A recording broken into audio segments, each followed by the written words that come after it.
Patreon Q&A number 84 part 2. Part 1 was released earlier today. I still want to thank all 128 of my incredible patrons, and to everyone else listening, there's going to be spoilers in these questions and answers, so tread carefully. Bryan asks, yo, Big Z, happy weekend. I want to know what you think about Metal Bat and Tank Top Master returning, and do you think we'll see either Watchdog Man or Metal Knight since the battle is being broadcasted and they can see the scale of it?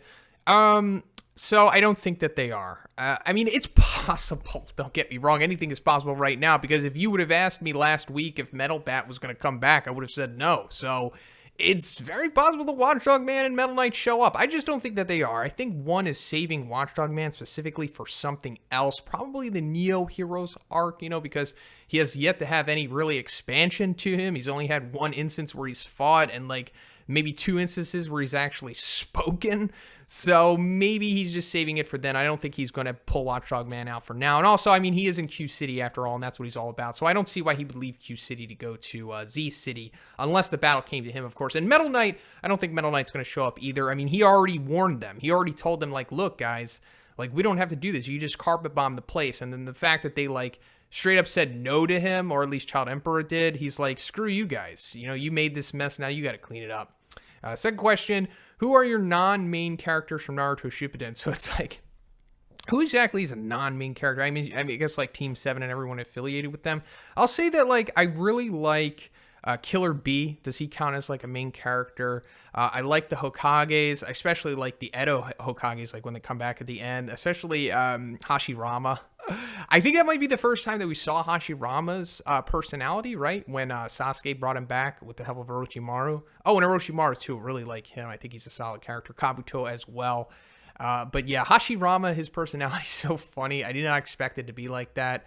But yeah, I like characters like that. I mean, of course, there's other ancillaries that I appreciate too, but those are the first ones that come to mind. Buddy asks, hey, yo, Thicky Z, I hope things have been going well. The newest One Punch Man chapter has had me pondering about the new waifu Monako. Do you think that she'll somehow might revert back into being a human during this arc, or do you think the reason one had Saitama get a hole in his cape is for Monako to be able to wear it for her human body to be covering up, kind of like a Tatsumaki outfit? Very interesting, buddy. Very intuitive thought process right there. It is very possible that that could be the case. I was wondering, too, what's the point of having this hole in Saitama's cape just for Murata to have to, one more thing for continuity that he'd have to remember and keep drawing and going back to? I don't know, sometimes Murata's weird like that and he just does stuff like that, but it also could come back to being a future alpha for Monako. Now, I don't know how Monako would revert back to a human, because so far we haven't discovered any method of reversing the monstrification process.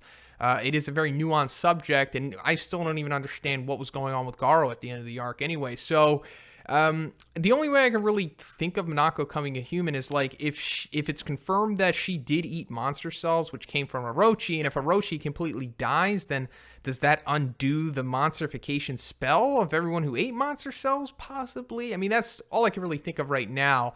But I mean, I'm not going to say it's not possible, because I think her sticking around so long and her being revealed to be a her is probably significant.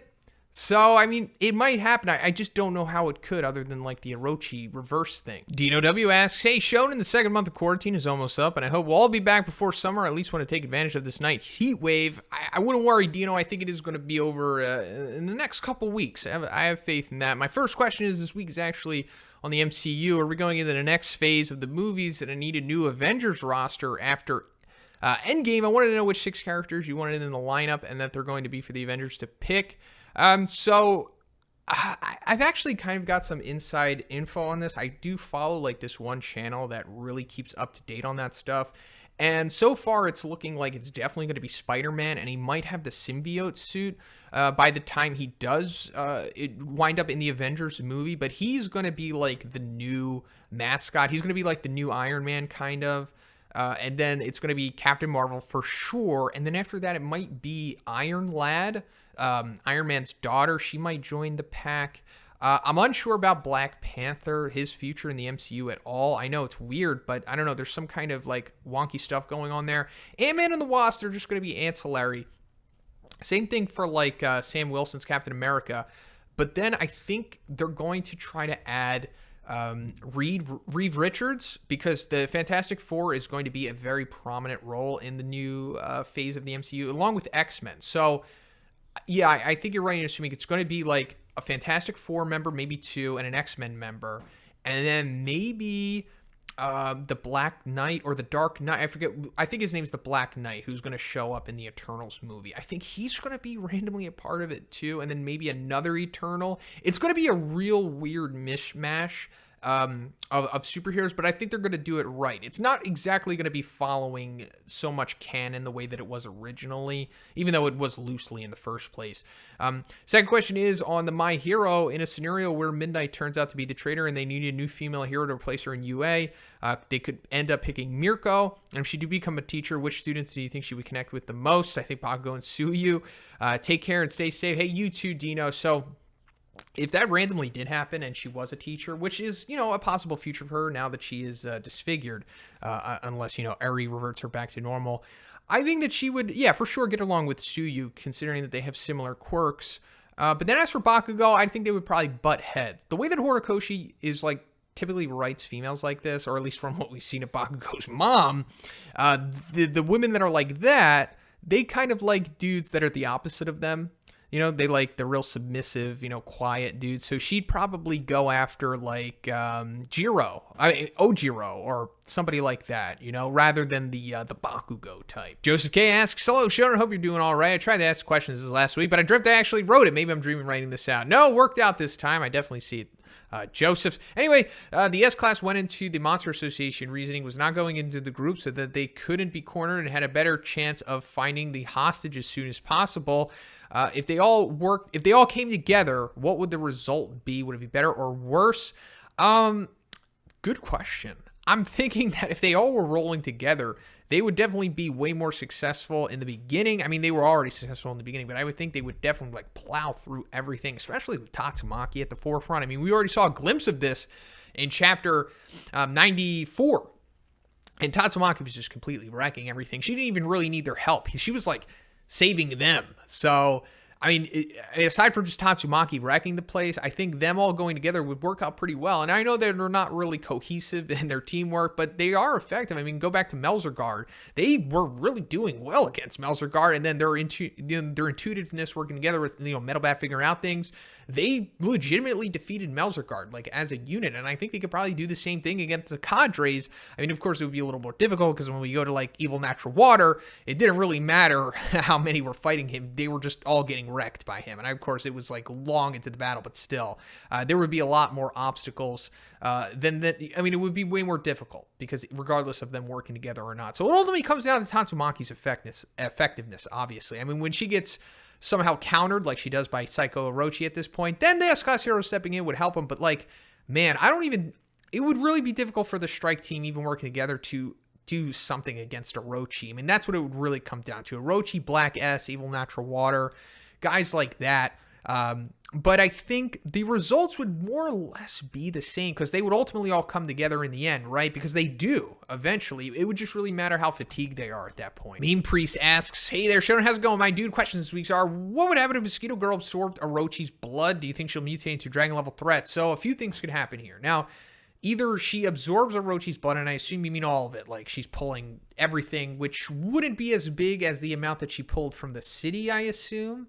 Maybe it would be comparable, I don't know, but either Orochi is going to completely take her over, because Orochi, it's hard to define exactly what he can do and how far his abilities can be pushed, because he was reduced to a skull cap by Saitama, and he still came back into this crazy Tetsuo-esque amorphous thing. So maybe if you take in his blood and he's still alive, he can just take you over, possibly. Now, if that doesn't happen, does that mean that Orochi's blood is more powerful than typical blood? Meaning that would Mosquito Girl get a power up from ingesting it? Maybe, maybe not. It's never been really too explored, how the blood dynamic works with her. Is some blood more significant to her? But just for the sake of the argument, I would say if it is, then yeah, she would totally be a dragon. I mean, especially if she took all of his blood, she would maybe even go to high dragon status, possibly. What upgrades in the manga will Genos get to the Neo Hero arc? I think he's going to definitely be adapted into the Lightning Core, his current form. in the webcomic, but it'll just be Murata-fied, meaning that it'll look more aesthetically appealing, it'll be more powerful, but it'll more or less have the same type of things going on with it. Like, it'll have the lightning expelling from his chest, and then that will probably make him more speed-based, possibly. Unsure, because we haven't really seen too much of it in action yet, but I don't know. I just expect the lightning core to definitely come back into play, and maybe that will add to his abilities. Maybe he could shoot like more light rays or something. Mr.Awsome asks, hey, what's up, man? How was the great new chapter? Is nobody going to talk about how Moomin is casually hauling a 350-pound man like it's nothing? My man does not skip leg day. Do not sleep on Moomin's legs. He is very well trained in the stand-up pedaling mode. Anyway, my first question this week is, who do you think we're going to fight the big three? 1A Big 3 versus Monster Chose. I think that the Disciples could take care of Chose. It would be very high diff, but I don't think he's so grossly overpowered to the point of where they wouldn't stand a chance. I mean, if they could take down Devil Longhair, I think they could definitely take down Chose. I mean, he's probably faster and more technically skilled than Devil Longhair, but he does present, or Devil Longhair presents definitely more problems or different problems that what Chose would, with the hair and stuff. And Chose does have the energy blast, but it doesn't seem like he could spam that.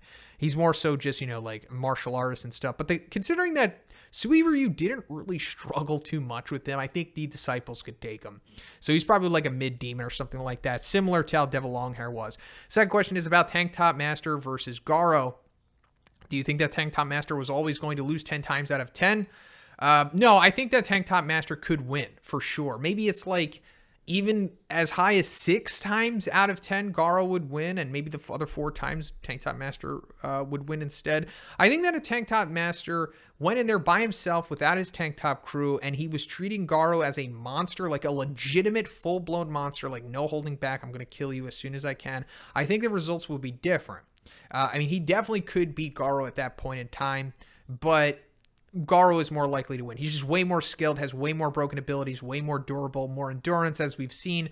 But Tank Top Master, if he just landed the right strike at the right time, I think Garo will be put down. I mean, don't forget, he's not invulnerable. Watchdog Man did, school him after all. Phoenix Man asks, hi, Z, how things have been for my favorite chill YouTuber. Hey, they've just been chill, man. I've been quarantining and chilling. I hope you have been too. Anyway, that chapter A131 wasn't as expecting, hoping for, but I guess I'm all right with it. Not sure why it took so long for Murata and 1, but they have good reasons. I think it's because Murata was also working on a bonus chapter for Volume 22 or Volume 23, whatever's coming out.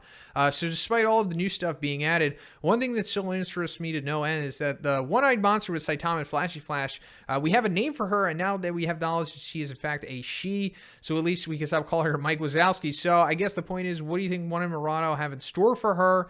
I like the joke that she's Saitama's true love interest, but to be honest, it seems a little far-fetched. What are your thoughts? Have a good one. Hey, you too, Phoenix Man. So I don't think she's going to be a love interest for Saitama. That would be hilarious if she was. She'd have to be pretty attractive because I don't think we're going to settle for anything less for Saitama. I won't. But I think that there's like a 50-50 chance that she might become a human. Now, there's no real explanation as to that would happen. I talked about this earlier in the video. Maybe Orochi dies and she becomes on Monster Fight if she did eat a monster cell. But I think that Monako is probably going to be, definitely surviving this arc, going into the post-Monster Association arc. And she might be included with the whole Black S and Little Rover thing. Instead of it just being Black S and Rover, maybe it's all 3 of them.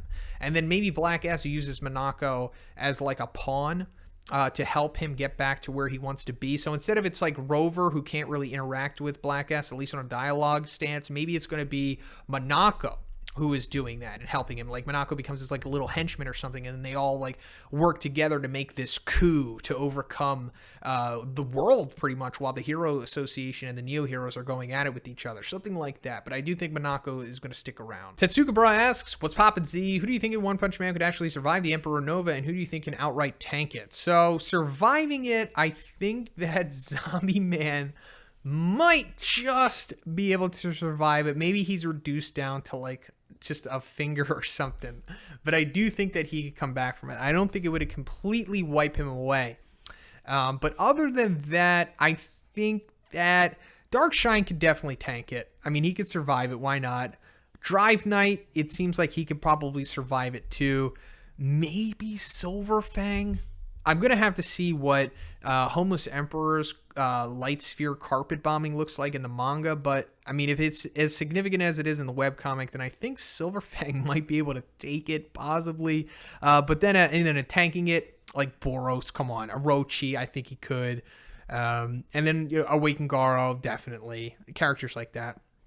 If Endeavor, Hawks, Best Genus, Mirko, Edgeshot work together, could they take down a decently strong dragon? If so, which dragons? Yeah, absolutely they could.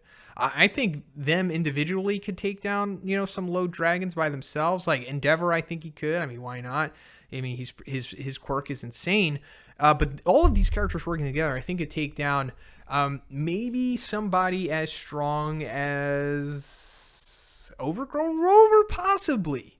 Yeah, I mean, something like that. I mean, his blasts are ridiculous, and his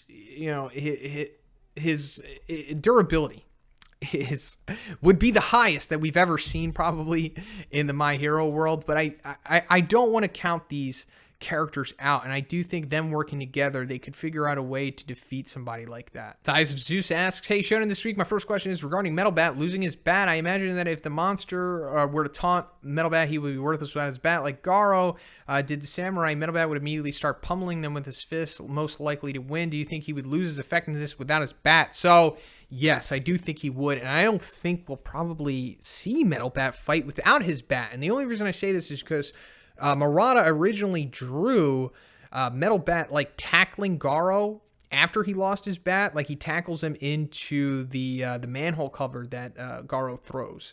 And then one didn't like that. One actually asked Murata to retcon that because apparently one only wants to show Metal Bat fighting with his bat. So based off of that, I'm thinking that we're probably only going to see him using his bat. And then if he didn't have his bat, he probably wouldn't be able to do much. I mean, of course, he could throw punches and he has inherent super strength, but he would be super effective without it. Second question is, how do you think the Monster Association, what do you think the Monster situation will be at the end of the series? So based off of all of the information I've been able to gather over the years, I've come to the conclusion that Saitama will defeat God, and then that will undo all of the monsterification in the world. With everything, even the pseudo monsters, the power that exists even in non-monsters, including Saitama himself, will lose his strength and abilities after defeating God. Pretty sure that's going to happen. So yeah. Zenshi asks, hi brother, love your videos. I hope you won't disappear until the end of One Punch Man. Hey, thank you, Zenshi. I appreciate that, my friend. Will Saitama versus Blast happen before or after Saitama versus God? So I think Saitama versus Blast is going to happen probably at the end of the current arc that we're in right now. It's definitely going to happen before Saitama versus God. I feel that Saitama versus God is going to be the absolute final big battle of this series. I would be super surprised if Blast comes after that because I don't think Blast is as strong as God. Who is most likely to die in One Punch Man from the S class? So this is a good question, and I'm really unsure because one is like super reluctant to kill his characters, So it's like, who could actually go down? I mean, Silverfang maybe, because he's a kind of, up there in years, he's retired. And if he were to go, it wouldn't be too big of a deal. But other than that, it's like, man, who could it actually be? Maybe Zombie Man. Maybe Zombie Man just sacrifices himself for the greater good because he is kind of like a monster after all. So maybe he realizes that and he's just like, I'd rather sacrifice myself to save, millions or billions or whatever. And then other than that, I mean, Drive Knight is going to die probably because he's a villain, and Genos will probably kill him for being the Mad Cyborg and the leader of the organization, but just not bad guys. I think everyone's probably going to make it out of the series okay. ShadowBatX asks, hey dude, sorry I couldn't say hello last time ever since you were released from YouTube prison, but I'm still here in Patreon prison alone. Anyways, question time. Haven't had that in a while, so let's talk about God, aka One himself. JK, I'll leave the AKs for Blast. How come he doesn't show up and eliminate humanity on his own rather than having Homeless Emperor and Unofficially Vaccine Man do his work? Is he trapped or whatever in the dimension that he's in, or something else like he needs a physical body? Maybe take over Blast's body, aka Bearded Worker, aka God himself. Make a video about it. Maybe I will. But yeah, I mean, I assume it's got to be something like that. I mean, there's definitely a reason why he has to use others to do his bidding. Or else, why wouldn't he, just do it himself? I mean, obviously, he seems pretty powerful, so I'm sure that if he wanted to wipe away a country or two or a continent, he probably could, right? I mean, just at least the people on it. So maybe he is trapped in some kind of dimension. I mean, I assume that God is the earth itself, so maybe it has some kind of sentience to it that's not able to interact with the physical world. Man, it's just confusing because it's like there's so many possibilities as to what's going on with him and why he can't just do things himself. Or maybe he's just weird like that. Maybe he's kind of like Thanos. Because Thanos kind of just sent others to do him stuff in the beginning, and he waited a pretty long time before he decided to take matters into his own hands. So I'm not sure. I mean, I'm thinking that there has to be some kind of limiting factor to him here. And maybe he has to, I don't know, maybe he has to have some kind of plan come together as to where he can finally come out into our reality. Or maybe it is like a host thing. Maybe he needs a host body. That would be interesting. But yeah, I mean, that's all I can really think about for now. Netflix flat out demanded I watch One Punch Man, and while I watched it, I was wondering if Saitama still had hair after removing his limiter. Do you think he would be treated differently? I felt like people don't trust him because I don't know. Maybe I see him in the same way we all do Goofy. Also, when he had hair, most of the time he looked refined. Most of the time. I don't know how I felt like everyone judged him book by its cover. Anyway, take care, man. Have a great day, and I might see you in the next one. Hey, you too, ShadowBat. I hope that you're staying safe out there. And yeah, I'm thinking that Saitama would be treated slightly differently, just because of his aesthetics would change and he wouldn't be as easy as a point of ridicule, I'll say. But, I mean, he would probably still have that, socially awkward, weird, nonchalant, mildly misanthropic, goofy, as you say, type of attitude. So people still would kind of treat him similarly, but it just would be, a lack of bald jokes. And I'm sure that the Hero Association would probably see him as like a vanilla type of hero. So his name would probably still be like normal hero or not special hero or something like that. Something real demeaning, but just wouldn't be the balding thing. Because once Saitama removed his limiter, he kind of changed completely as a person. And that goofiness would still shine, regardless of if he had hair or not. Crusader Deus Vult asks, Deus Vult, Z King of the North. It is day 37 of the rigatoni virus, and I had mac and cheese, so we litty. How are you feeling? Hey, I'm all right, Crusader. I hope you are as well.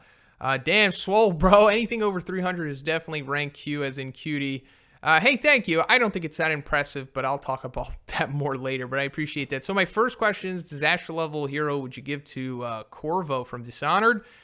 Who would he be good in a fight? So I actually played that game, but it came out a while ago, right? Like, I don't know, a couple years ago. I just don't remember it, and I vaguely remember it. And I'll say that he's maybe a demon, maybe a low demon. His powers are pretty significant, but he's like missing the other it factors, like the strength, speed, durability that would go into attaining a disaster level like that. Like, it's not just significant abilities. I mean, sometimes, of course, they make up for everything, but I think in a Corvo's case, he would be like, I think a low demon would be safe, but even then, it's like, I don't think his speed and other aspects match up to those necessarily, or at least like the mids and the highs, I'll say. Second question is, if you could have only one superpower, what would it be and what would you do with it? I would choose multiplying, and then I would take the Holy Land. Never change, Crusader. So my one superpower would be just being a superhuman. And I know that's kind of cheap because just being a superhuman allows you to have multiple abilities that come with it, but that's all I really want. I just want to be like having the Hulk's powers, but I don't want to be a big, massive dude like the Hulk. And of course, I want to retain my consciousness and sentience. So yeah, I just want to be a superhuman. And if I couldn't have that, then I would just have super physicality. Like, I guess that's still cheating too. I don't know. I just want to be able to run super fast, jump super high, and then have super strength as well. So, Can I just have one ability that gives me those abilities as well? L asks, bench out 315. That's a beast. Best shape of my life. I could never get quite 300. So thank you, L. You're too kind, but I really don't think it's that impressive, considering that I know like a lot of people who do 315 for reps, and that was my 1 rep max a couple years ago. And also, you know, strength, a lot of it boils down to genetics. Either you are genetically predisposed to be able to put up 315 for reps or 315 at all. You know, it's unfortunately lucky, but you can bring out the best in yourself. If you are trying to go for a higher PR, try to eat a little bit more, I would say. So like if your TDEE is currently like 2,600 or something, I don't know, go to like 3,100 and see what happens. Go to 3,100 for like a week or two and then see if your numbers increase or not. The Psychos Orochi Fusion reminded me of the Awakened Claymore. What disaster level would you give the high-end female Awakened Claymore like Priscilla? So I'm very unfamiliar with Claymore. I've actually only been asked about this one other time in the podcast. That's when I really looked into it. And I think the question was about Teresa, from what I remember. And I scaled her vaguely, I mean, mildly, because I could only go off so much. I went off like her abilities and the stuff that I saw on YouTube. And I looked up Priscilla, and it seems like, from what I'm gathering, Priscilla is stronger than Teresa or around the same level. She has some crazy abilities like the regeneration and all of this stuff. And the way that they make out regeneration in this post that I'm reading makes it seem like it's not regeneration. It's like she's creating matter out of nowhere and regrowing her limbs. And that's fine. I would say that she's probably a dragon. If she is close to Teresa or even higher than that, definitely could be a dragon. I don't think any higher than that, though. So that's pretty much it for the video today, guys. Once again, I want to thank all 128 of my great, awesome patrons, guys. I can't thank you enough. And to everyone else listening, if you would like to be in next week's Q&A, simply check out the Patreon. The $5 tier will give you access to this video. And if you haven't already, please subscribe as well. Have a great day, and I'll see you in the next one.